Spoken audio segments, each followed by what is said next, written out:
allons parler de IFADEM.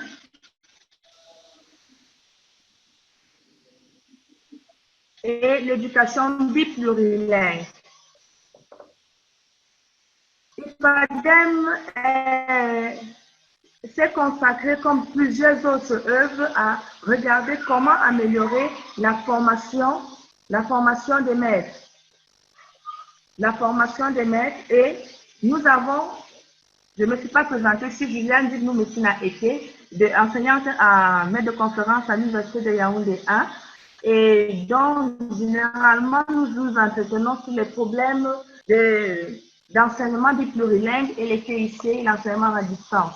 Dans ce cadre-là, nous sommes membres du comité d'experts de IFADEM, et nous avons constaté que IFADEM, dans l'une de ses prérogatives, est l'enseignement à distance et la bonne formation des enseignants. Donc, nous avons axé notre plan sur les contextes africains et camerounais pour les présenter. La présentation du FADEM, surtout pour nous focaliser sur les livrets et voir pourquoi est-ce que l'élaboration des livrets pourrait être un obstacle ou un apport par rapport aux formations des enseignants du primaire. Et nous nous sommes questionnés sur les approches d'élaboration et surtout les contenus de ces manuels qui devraient mettre en exergue, par exemple, une approche biplurilingue. Nous allons présenter la méthodologie d'analyse des manuels, nous allons discuter et présenter des conclusions. Nous avons constaté que l'Afrique subsaharienne a 1 milliard d'habitants pour le tiers des langues du monde, c'est-à-dire 2000 langues. Et le Cameroun en a jusqu'à 248, le Burkina Faso en a dans une quarantaine. Donc, tous les pays de l'Afrique subsaharienne sont nantis d'un grand nombre de langues. Et les approches d'enseignement, ce qui est bizarre, sont toujours des approches empruntées aux phénomènes occidentaux. C'est-à-dire, nous avons pris une approche par les compétences, empruntée par exemple au Cameroun, et cela on a pris cela du Canada et on n'a pas regardé s'il y avait une contextualisation possible. Nous avons également une approche communicative dans le sous-système anglophone, parce qu'au Cameroun, il y a 2 sous-systèmes. Le Cameroun est un pays bilingue, français-anglais officiellement, hormis les langues nationales qui sont au nombre de 248. Et nous avons 2 sous-systèmes qui chacune peut décider d'utiliser des approches qui leur sied le mieux. Et c'est pour cela que dans la sous-section anglophone, il y a une approche communicative et nous avons les approches par projet. Et donc, nous sommes en train de partager ces approches qui nous viennent de l'extérieur sans toujours avoir un souci de contextualisation, que ce soit pour l'enseignement dû en français ou même l'enseignement des langues africaines. Et donc, jusqu'à aujourd'hui, même si d'une manière globale, il y a des avancées dans les intégrations des langues locales qui permettent une identification, même quand nous parlons, nous avons nos accents, chacun a des accents, chacun a des particularités, mais il est difficile que les gouvernements reconnaissent les apports des langues africaines dans les formations des élèves. Or, ces langues nationales sont les premières langues des enfants et quand ces enfants partent à l'école, ils sont souvent en face à 2 apprentissages, à la fois l'apprentissage de la langue française et maintenant l'apprentissage de la notion à enseigner, ce qui entraîne un fort taux de décrochage. On va constater que nous sommes d'une manière générale à 75% du taux d'alphabétisme au Cameroun, alors que et là c'est pour les milieux urbains, et dans les milieux ruraux, le taux d'alphabétisme ne dépasse pas 60%, et chez les filles c'est moins de 40%. L'exemple est généralement au nord, où les filles, si la langue ne le sied pas, elles rentrent à la maison faire ce qui est mieux et se préparer à d'autres outils. Dans ce contexte linguistique, nous ont fait nous référer à l'initiative francophone pour la formation à distance des maîtres, qui englobe 16 pays francophones, dont le Cameroun, le Burkina Faso, le Bénin, le Burundi et Madagascar, comme on peut le voir sur la diapositive. Et les pays en point de déploiement, donc ceux qui ont déjà eu une phase exploratoire d'expérimentation de déploiement et qui sont en phase de fin de déploiement, c'est le Bénin, ils sont déjà autonomes et utilisent IFADEM par eux-mêmes à travers les établissements qu'IFADEM a pu contrôler et pilote, et donc il y a une généralisation parce qu'IFADEM travaille avec les ministères en charge de l'éducation de chaque pays, et donc chaque pays est supposé s'approprier les mesures prônées par IFADEM dans la formation continue des maîtres. Donc, ce sont des maîtres déjà enseignants sur le terrain qui voudraient améliorer leur manière de former. Et donc, IFADEM, lors du sommet de Bucarest en 2006, avait pour objectif initial de former de manière générale à distance les instituteurs du monde francophone et ouvrir une collaboration entre deux institutions de la francophonie. Et aujourd'hui, les objectifs appliqués sont améliorer les méthodes d'enseignement à la faveur des pratiques innovantes, le renforcement de la professionnalisation des enseignants, la mise en œuvre des dispositifs de formation en présence et à distance, et l'appui de la définition des stratégies nationales de formation continue des instituteurs. Nous nous focalisons sur l'amélioration des méthodes d'enseignement à la faveur des pratiques innovantes et la mise en œuvre des dispositifs de formation à distance, et ce, à travers les outils qu'il propose. Parce que le cadre d'intervention du FADEM, il faut le rappeler, c'est surtout améliorer la formation continue, agir dans les milieux ruraux et la conception locale du programme de formation. Il n'impose pas un programme, il propose des méthodes pour concevoir et améliorer les pratiques enseignantes déjà existantes. Mais on se pose jusqu'à quelle mesure le dispositif considère les langues nationales, en sachant que les acteurs sont supposés montrer et manifester un intérêt envers une inculturation dans une culture. Donc, nous nous sommes donc posé la question de savoir, à travers les 76 manuels proposés par IFADEM pour tous les 16 pays, environ 76, donc on s'est posé la question de savoir quelle est la réelle place du bilinguisme, avant de langue nationale, mais du bilinguisme dans cet enseignement. Et on a constaté de prime abord que si les livrets parlent de l'apprentissage du français et des transferts linguistiques, parlent de la formation initiale, parlent de l'encadrement des directeurs, de la compréhension orale et écrite des aspects linguistiques en français et du français, et des disciplines non linguistiques comme les mathématiques, la technologie, les sciences de la vie et de la terre, et que les approches étaient des approches à distance et préconisaient une collaboration dans la construction des savoirs. Alors, est-ce que les manuels qui sont téléchargeables en ligne assurent ce bilinguisme évoqué? Alors, nous avons comme méthodologie utilisé une grille d'analyse des langues. Nous avons examiné certains livrets par tous les 96. Nous avons retenu ceux qui sont les plus axés sur la langue et ceux qui désignent le plus une formation biplurilingue.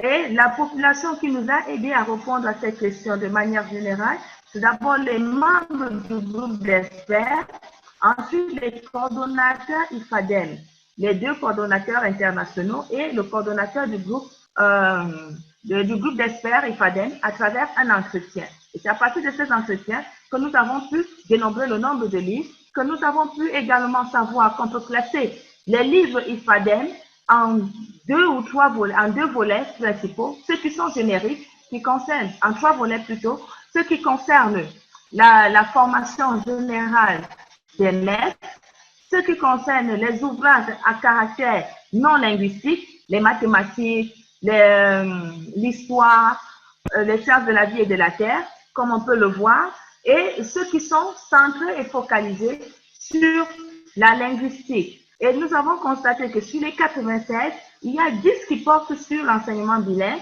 comme ce que nous avons là, tenez compte de l'évaluation des variations linguistiques et culturelles pour améliorer l'enseignement et remédier aux erreurs phonétiques. Nous avons également le livre produit en partenariat avec Elan, le deuxième en vert, qu'on peut le constater. On voit que ce livre est centré sur l'enseignement bilingue et c'est surtout la République démocratique du Congo qui s'est focalisée dessus. C'est aller de la L1 à la L2 pour comprendre le fonctionnement de deux langues.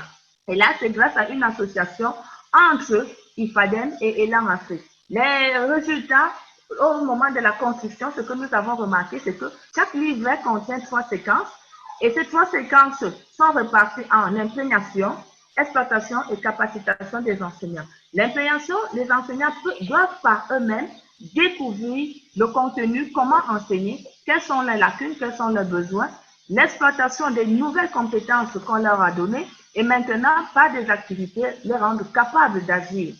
Et toujours en fonction des objectifs d'enseignement prescrits par les programmes qui sont. Là, et au niveau des objectifs généraux, il y avait rendre les enseignants capables de créer des situations d'apprentissage en mettant en relation la L1 et la L2 pour favoriser l'entrée des élèves dans la L2. La L2 ici est considérée ici, c'est le français. Et la L1, ce sont les langues africaines. L'exploitation par les enseignants de transfert L1, L2 et L2, L1 pour que leurs élèves comprennent le fonctionnement des deux langues et puissent maintenant se positionner en tant que locuteur d'une L2 de manière parfaite ou plus ou moins parfaite et en tant que locuteur de L1 ou également de manière plus ou moins parfaite. Donc, être capable de lire et d'écrire dans les deux langues de son environnement. Ensuite, rendre les enseignants capables d'utiliser harmonieusement les deux langues pour enseigner les disciplines non linguistiques. Et au niveau de la phonétique et de la remédiation, les objectifs généraux dans tous les manuels sont de comprendre les systèmes phonétiques en présence, de repérer les zones d'interférence pour identifier les difficultés, parce que ça, si on ne constate pas les difficultés qui sont les obstacles d'apprentissage à l'oral, on ne pourra pas remédier justement et corriger ces erreurs-là afin que les élèves puissent mieux articuler, par exemple, éviter les interférences comme au Cameroun où on a des personnes qui, au lieu de dire minutes, ont tendance à dire minutes. Et ces personnes sont originaires généralement d'une région. Au lieu de dire fruit, peuvent dire fruit. Et donc, il faut justement pouvoir les identifier et savoir quelles sont les origines de ces erreurs afin maintenant de prescrire un mode d'emploi pour remédier à cela. Et par rapport à l'analyse des contenus réels des manuels, on s'est focalisé, le constat, comme on l'a déjà dit, c'est savoir quelles sont les capacités des élèves, les capacités des enseignants. Ils s'auto-évaluent, ils se fixent les objectifs en fonction du programme de leur ministère, du ministère de l'Éducation. Ils font un diagnostic de leur propre capacité à évaluer et maintenant écrivent un memento et nous nous sommes focalisés sur la démarche méthodologique où ils sont donc supposés savoir débuter avec la L1 pour donner une situation de vie. Ils peuvent par exemple se baser sur la nourriture, la cuisine, le sport, afin maintenant de créer une situation de vie commune à l'élève et à l'enseignant. Et cette situation est commune parce que à la maison, comme ils utilisent les langues africaines, il est donc possible pour eux de reconnaître cette situation de vie et de la transférer en L2, établir des parallélismes et voir ce qui est similaire. Et à partir de cela, décrire la même situation de vie en français. Et là maintenant, cet environnement devient bilingue parce qu'on a rappelé en L1 l'environnement, le premier environnement, et on rappelle maintenant en L2 de manière effective ce qui devait être. Donc, ils entrent dans la situation de vie et d'enseignement bilingue. Ensuite, maintenant, ils peuvent passer à une évaluation de cette méthode-là. Et comme activité proposée par rapport à l'enseignement bilingue, il y a l'identification des ressources, parce qu'il faut connaître quelles sont les ressources en fonction des intérêts et objectifs pédagogiques annuels. Parce que si ce n'est pas intéressant, utiliser une approche bilingue ne rendrait pas la formation tout aussi intéressante. Ce serait juste suivre un effet de mode. Il faudrait donc savoir quels sont les réels besoins des élèves en matière de formation. Ensuite, il y a une construction de la situation d'apprentissage et donc ces activités prescrites les aident à monter cela. Nous avons par exemple la question, vous avez organisé un match de football avec vos élèves de CM2 et vous souhaitez qu'ils rédigent un article en français sur le sujet dans le journal de l'école. Quels objectifs spécifiques allez-vous fixer à cette activité? Donc, l'enseignant doit réfléchir et fixer des objectifs pédagogiques liés aussi bien à la langue qu'à l'informatique, qu'à l'aspect culturel. Et c'est ainsi qu'il se forme lui-même progressivement à travers ce manuel. Au niveau maintenant de la phonétique, on part du fait que les systèmes linguistiques ne sont pas aussi différents que cela. Il y a quand même des similarités et des différences. Et donc, on ne va pas faire un blocus sur les différences. On va regarder quelles sont les ressemblances par rapport à la L1 et la L2. Et ensuite, nous allons examiner s'il y a des éléments qui sont différents, comment donc enseigner les éléments différents. Et pour cela, les livres pareils sont accompagnés de l'audio pour que les élèves puissent lire. C'est pour cela qu'on demande, par exemple, à l'enseignant lui-même de connaître le nombre de voyelles qu'il y a dans sa langue, dans sa première langue, qu'il y a en français, déjà pour savoir s'il maîtrise sa langue. On lui demande également de reconnaître quels sont les objectifs qu'il va se fixer toujours. Et c'est ainsi qu'il pourra remédier lui-même aux propres interférences qu'il peut déjà identifier par lui-même sans avoir à partir sur le terrain, sans avoir d'abord à côtoyer les élèves. Et maintenant, quand il va côtoyer les élèves, il pourra renforcer ses a priori, ses transferts négatifs ou parfois même positifs. Parce que les langues africaines ne sont pas toujours aussi différentes que ça sur le plan grammatical. Et nous avons les interférences culturelles. Dans les manuels IFADEM, on constate que on voudrait que les élèves apprennent par exemple une notion de respect en français. Donc, on va partir de la L1 qui a cette notion de respect pour la traduire en L2. C'est le cas ici en Swahili où on demande aux enseignants d'identifier les cas où on peut traduire les notions de respect, les notions de salutation, les notions de rite et autres dans une L2. Est-ce que c'est équivalent? Est-ce que ce serait difficile que ce soit équivalent? Mais c'est pour qu'ils sachent qu'il peut y avoir des transpositions ou comme il peut y avoir des cas. Et au niveau des discussions, nous avons remis ces discussions sous forme d'obstacles.